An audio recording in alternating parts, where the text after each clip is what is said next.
Good to see all you brothers. I'm grateful, thankful, blessed, excited, elated, ecstatic, and a bunch of other fancy words that start with E just to be in your presence today. So, man, shout out to you again. Congrats, man, on a play. That's incredible. A lot telling the story and having people come be inspired. That's what it's all about. And that is a perfect segue into really what I want to get into today. So I'm going to challenge you guys, if you the note taking tight, then I really want to give you, if I were to give you a title, I would call this Wake Up, Get Real, and Walk Out.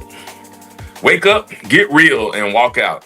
And so I said that just to preface exactly where we're going today as brothers. But before I do that, I want to take just a moment, and I would be remiss if I did not honor this being also Mental Health Awareness Month. And I think that's not something we talk about a lot as men, as brothers, especially men of God and men of Jesus. I want you to understand that when you come to the round table, when you get a part of a community, a brotherhood, this is a safe place. And there's not a lot of places men have where they can be safe, where they feel safe. Sometimes, just in our culture in general, as masculine beings that God designed a certain way and created with testosterone and all these things, we don't feel like we have the ability to articulate when we're not doing okay, which is honestly what leads us to making some of the destructive decisions we make because we don't have an outlet. We don't take the mask off. We don't open up. We don't share. And we don't have a community around us for accountability, for support, and for uplifting us. So, that to say, you in a good place today. If you need help at any point in time, do not hesitate to reach out because it matters, because you matter. The things you experience matter. And the things that you have been going through, like all of that stuff matters. So I want to give you that before we even get started. So that sound good to you? Sound good to me? Let's make, all right, bet, good. So wake up, get real, walk out. Every man under the sound of my voice knows something that we need to change. Every single one of us. The question is not what we need to change. The question is, why do we continue to keep stalling? Why do we keep stalling on that thing that we know can improve or that we need to get a little bit better at? So the first thing I want to talk about is the wake up. I wrote a couple of books, as my brother Hetty mentioned. My first book is called Asleep at the Wheel. That book was written to be a wake up call. My second book, Because You Can, Hetty held it up earlier. That one is written on the walkout. You might not know what that means, so let's talk about it. What is the difference between a wake up and a walkout? And what is that gap in the middle? When you wake up, you become aware of something. But waking up is one thing, walking out is an entirely different thing. What I'm saying to you is knowing is not doing. Most men get to the point where we are awakened. We awake to a calling. We awake to a purpose. We awake to something that we know that Jesus and God want us to do with our life. The problem is, though, a lot of men are very much awake and still parked. The hardest distance that any man is ever going to travel is from his head to his feet. And that's saying something. Because you can know it, but taking action is something else. We got every excuse for why we can't take action. And that's the opposite of what it means to truly be a man of Jesus. If I'm going to really be a man of Jesus, then I'm going to be able to hold myself accountable to a certain degree or get with brothers who will hold me accountable. And that's something that was important for me on my journey. I'll never forget, Hetty mentioned I was working for a mega church and I got in here and I was on the pastoral staff and my father had addictions. He suffered from addictions when I was growing up. He was addicted to gambling, addicted to alcohol. His destructive decisions led my house to feel like a World War III war zone at times. And he broke me down. He fought hard to break me down because he didn't like the man he was. He was unhappy with his life and the choices he made. So every day he was trying to tear me down. So that to say, I didn't have that example. I didn't have a community. I didn't have mentors. And so this was the first time I got real leadership and mentorship. And I'm having one-on-one weekly meetings with a mentor and a leader And they're asking me these questions about my personal time with God. They're asking me these questions about my conversations, my relationships, my friends. Who is it that I'm talking to? Who am I sharing life with? Who's the iron to my iron? They're asking me these questions, and I'm not gonna lie to you. At first, I'm like, get out of my business, bro. Like, I'm just gonna be honest. Like, that's how I was feeling because I'm like, why are you asking me all these questions? That ain't got nothing to do with. Am I doing my job? Is that what we talking about? Am I meeting my metrics? Am I hitting my goals? That's not what's most important though. That's surface value. That is, you are on a one-way street to destruction if, because talent can only sustain you so far. You can be talented, you can have in your ability, but there's limits to your ability. If you don't have connection to God, if you aren't rooted in community, if you don't have these things that will sustain you, it's no way it's gonna last. And that's what my mentor knew. And he had these difficult conversations. And at first, I didn't like it, but eventually I leaned in. And when I leaned in, I realized the things that I never been taught were things that I desperately needed. And those were the things that allowed me. Because on the surface, I always look like he got it all together. He's well spoken. He can lead people. People love him. He has great energy. All of those things had nothing to do with the holes and the void that I felt in my heart because of the things that I suffered and the things that I dealt with because of my relationships with my own father, because of the things I never saw a man get taught to do. Those things were my excuses. Well, I ain't had nobody to show me. Nobody showed me how to be a husband. Nobody showed me how to be a father. I'm trying to figure it out by myself. Well, that's on me because I didn't have to figure it out by myself. Because there's a lot of men of Jesus, like the ones on this call right here, that would have been happy to say, hey, you ain't got to learn that the hard way. I learned it the hard way. Let me show you the way. But I would have had to lean into wisdom. And that's important. That's a talking point for somebody today. If you're struggling with something unnecessarily, you need to lean into wisdom. Somebody here wants to help you. And they not going to do it without judging you. That's the thing. Well, what if I don't? And I'm keep it a buck. My own baby brother, love him to death. That's my man. But some of the reasons, some of his setbacks revolve around those people, Christian people, judging me. They gonna be the main ones that got something to say because I have been living imperfect. And I'm telling him, guess what? So have they. Perfection doesn't exist if your name is not Jesus himself. So they can't they can't judge you. And they can, but it wouldn't matter because they have their own. They're worried about the speck in your eye. I'm not worried about the plank in their own. So I'm saying that to the men under the sound of my voice. If this is you, you cannot go through this alone. You got to be open to wisdom, leadership, teaching, because that's what helps you travel. Remember, I'm talking about really being willing to do, knowing what to do and doing it is two different things. Well, I'm hearing about this incredible play. I'm jealous. I'm out of state. I can't come see it myself, you know? But how many others of you have a book in your head, a play in your head, a business in your head, a nonprofit in your head that's staying in your head that you know God told you to do? And you worried about, I don't have the resources for it. I don't have the connections for it. I don't have the funds for it. I don't have. And so you're excusing your way right out of God's purpose for you. Because you know in your heart that that's what God called you to do, but you're waiting until the opportune time. You're waiting until the time is right. You're waiting. I'm gonna just start when things settle down a bit. When life gets a little less chaotic, then I'm gonna work on that book. I promise I'm gonna get to it. I'm gonna work on a message. I'm gonna start that podcast.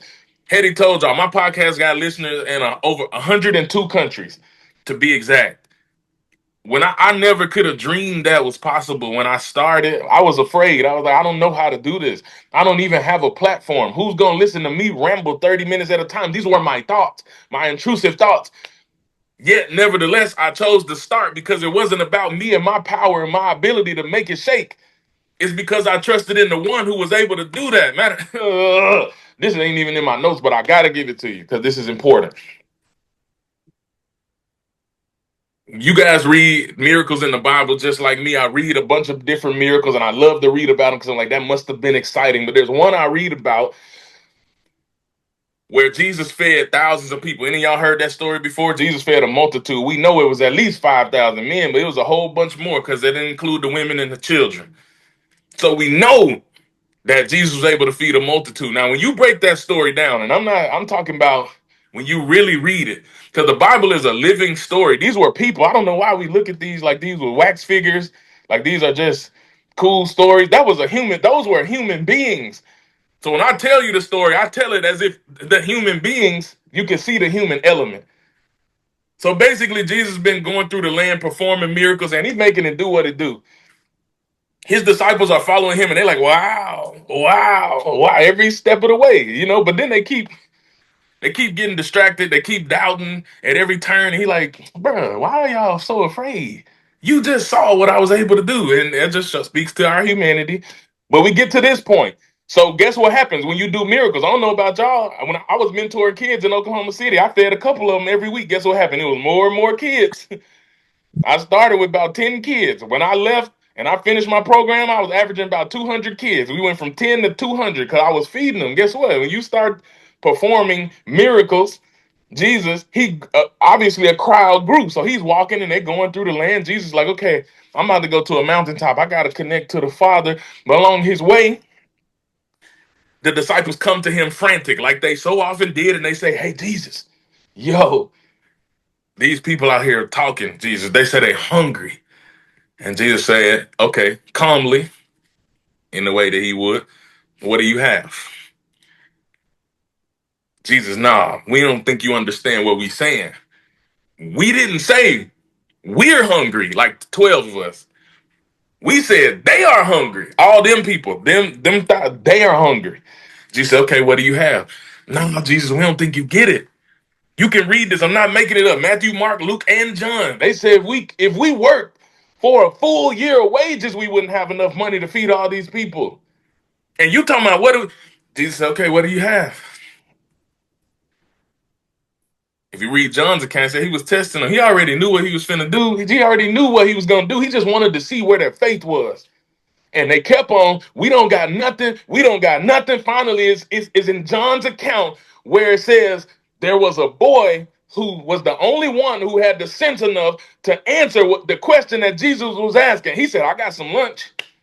They said, this boy produced 2 fish and 5 loaves of bread. Jesus said, thank you. Finally, somebody answered the question that I was asking you. Stop telling me what you do not have. I didn't ask you that. He said, what do you have? Why?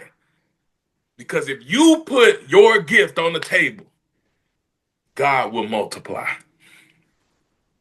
And ever since that revelation hit me, God is a multiplier. My life changed. I started a podcast with 200 followers on Instagram. Got listeners in 102 countries now. I don't want to hear what you don't have. And what I didn't have no money, I didn't have no resources. I started recording my podcast in a friend's spare bedroom that was like the junk room. There was a bunch of stuff around. And that was it. It was like a storage room in a closet, tucked off. That's why I started my podcast.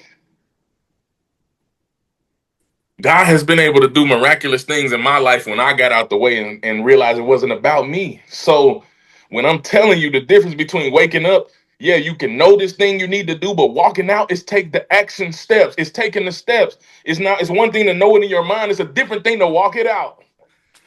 And that's what I'm challenging you all to do. Because if you're willing to put your gift on the table, God will multiply. Stop waiting for opportune time and circumstances. There isn't that. It doesn't exist. Awareness without action is just a more educated version of being stuck. Ain't nobody got time for that. James 1:22 said, be doers of the word, not hearers only, deceiving yourselves. So the question I have as I continue moving and for you to ponder, maybe you'll discuss later, where in your life are you being a hearer, but not yet being a doer? Be specific. Think about that. You can jot some notes. We'll have some discussion time in a minute.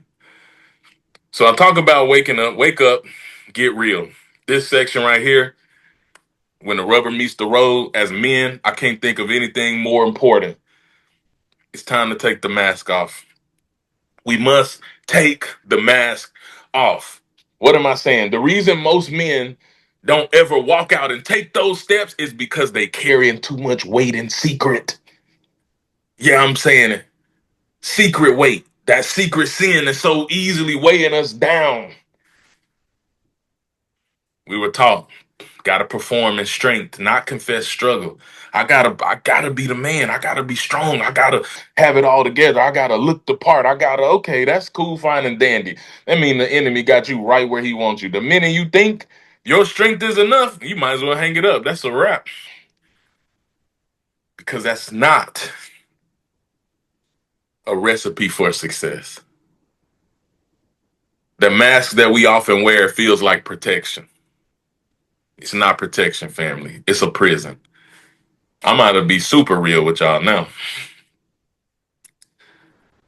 When I was a young man, I've been married to the same woman, my beautiful bride, going on 14 years in September. But we've been together 19 years. So 19 years we've been together, 14 years of marriage in September. It's been a beautiful blessing being able to grow together with somebody I love dearly. But you heard, I just told you, we met her freshman year of college. It was my second freshman year of college. That's another story for another day. But we met at a small Christian school in Texas. That's where she's from. And we started dating. We started dating. I was really wanting to be different than what I saw men doing and being. I ain't talking about worldly men. I'm talking about leaders of the church men having discussions about whose wife they would do what to in the church in the pre-service meetings. You see what sister so and so got on? I'm like, is this real?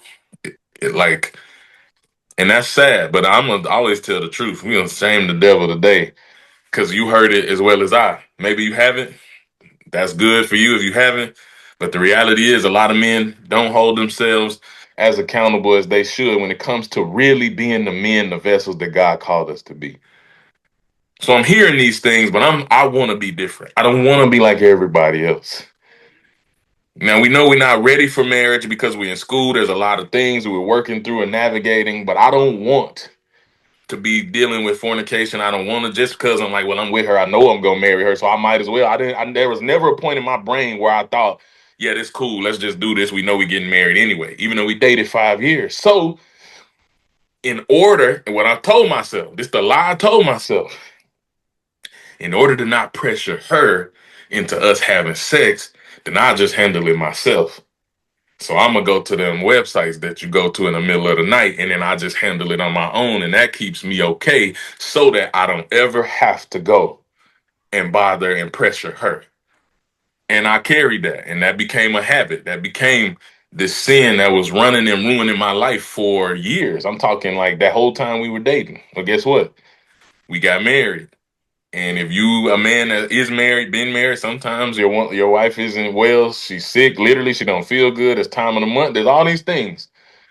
And I said, well, you know what? I already built this habit. So in order to not have to pressure her or try to make her, I'm going to just take care of myself. And that became a thing. Probably, I would say it was like the second year of my marriage, and it was eating at me. And I was hearing messages at church, but I didn't know how to stop.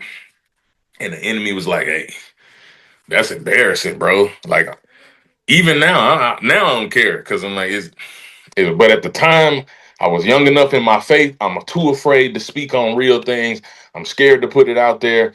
But I remember sitting with my wife and I was crying and she was like, what's wrong? And finally, I just said, forget it. She might hate me. She might feel so hurt. She might turn her back on me. She might feel betrayed by me, but I don't care. I got to say something because I can't keep living with this stress.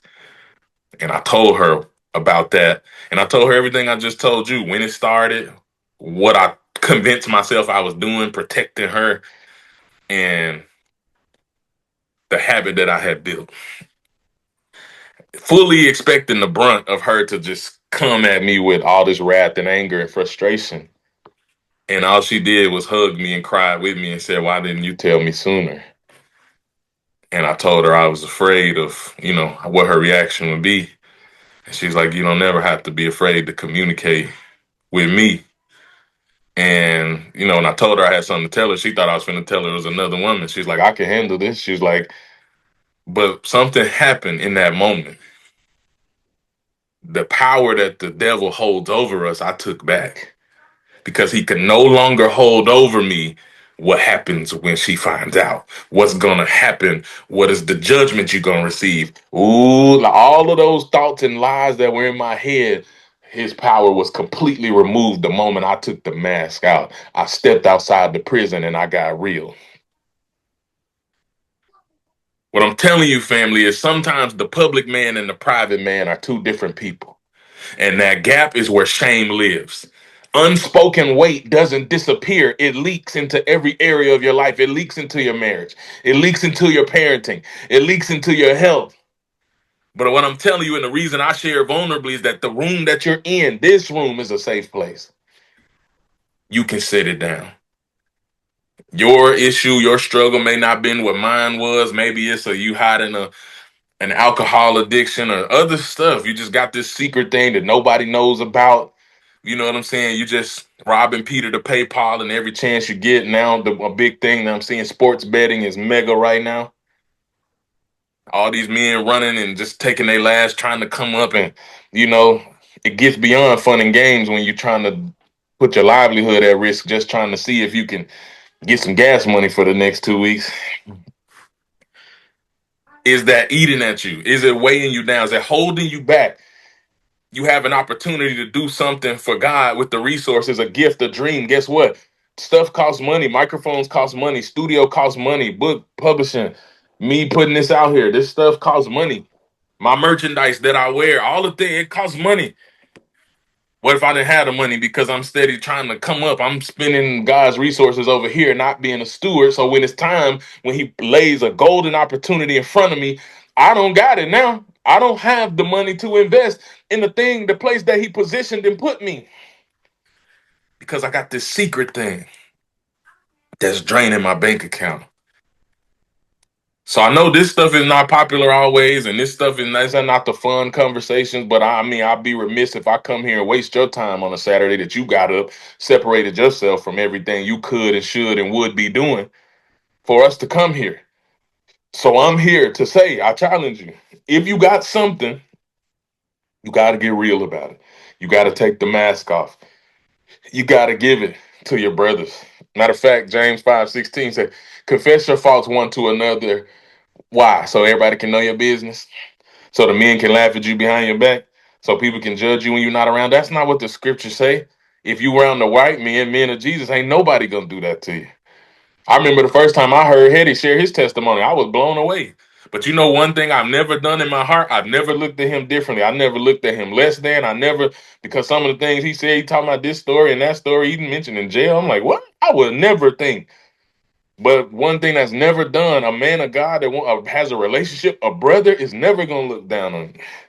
So if you're in the right circle with the right community, you don't got to worry about that. Confess your faults one to another. Why? So that you may be healed. Your healing is connected to your confession. Now, if you don't want to be healed and you want to keep carrying the weight until you eventually crash out, wind up on the news because it got too much to bear and then okay, we know where that road leads. We know where the enemy can take that. I told you it's Mental Health Awareness Month. Men have a much higher suicide rate than women. We don't talk about it. Why? Because they be carrying and harboring those secrets too long till they can't no more and they get found out. And next thing you know, boom, could have been all prevented. Their life get blown up and they can't deal. They don't want to face it. Rather than face, they rather just end it off. It don't gotta be like that. So I'm saying, open up, share with the right people. You're in a safe place with the community. What's one thing you've been carrying that you never said out loud to any other man? What is that thing? And you ain't got to say it right now, obviously, but soon you need to find a brother, an accountability partner. You need to speak up because your healing only comes through your confession. So I told you, wake up, get real. Last point, and I'll get out of your way today, is the walkout. We got to stop waiting for permission to be the men God called and wanted us to be. Once you wake up, you get right, you get healed, you get real. Now it's nothing impeding your progress and your process. Once that mask is off, every excuse is gone. The wait is over. That readiness thing, that's a myth. You ain't never gonna feel ready. You never gonna feel like you have enough money. You never gonna feel like you have enough time. You never gonna feel like you have enough resources. I'm telling you, I know. As many things as I've achieved and accomplished and been in this magazine and that magazine, this TV show, this award, that's great, cool, good, fine, and dandy. But as many things I've achieved and have and done and purchased and built, it's 10 times as many things I haven't done that I need, but I'm not waiting until I get there. Because as long as I keep showing up, God gonna keep multiplying the impact, multiplying the effort. He's multiplying for me. Guess what? It's not about me. It's not like I'm some great person. I'm an award-winning international motivational speaker, literally, that failed public speaking in college. It's not because I'm great. It's because he multiplies the gift, the effort. So you heard it a million times, and I'm gonna say it again anyway. God doesn't call the qualified. He qualifies the call. You know that, right? The calling, the conversation, the business, the apology. You already got everything you need. All you got to do is be willing to take the first step. Remember, courage is not the absence of fear. You might be afraid, but I'm still afraid. That devil voice still in my ear.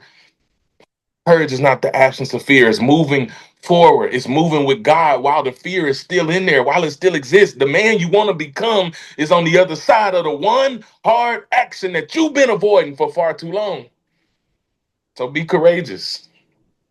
Joshua 1:9, be strong, be courageous. Do not be afraid, for the Lord your God is with you wherever you go.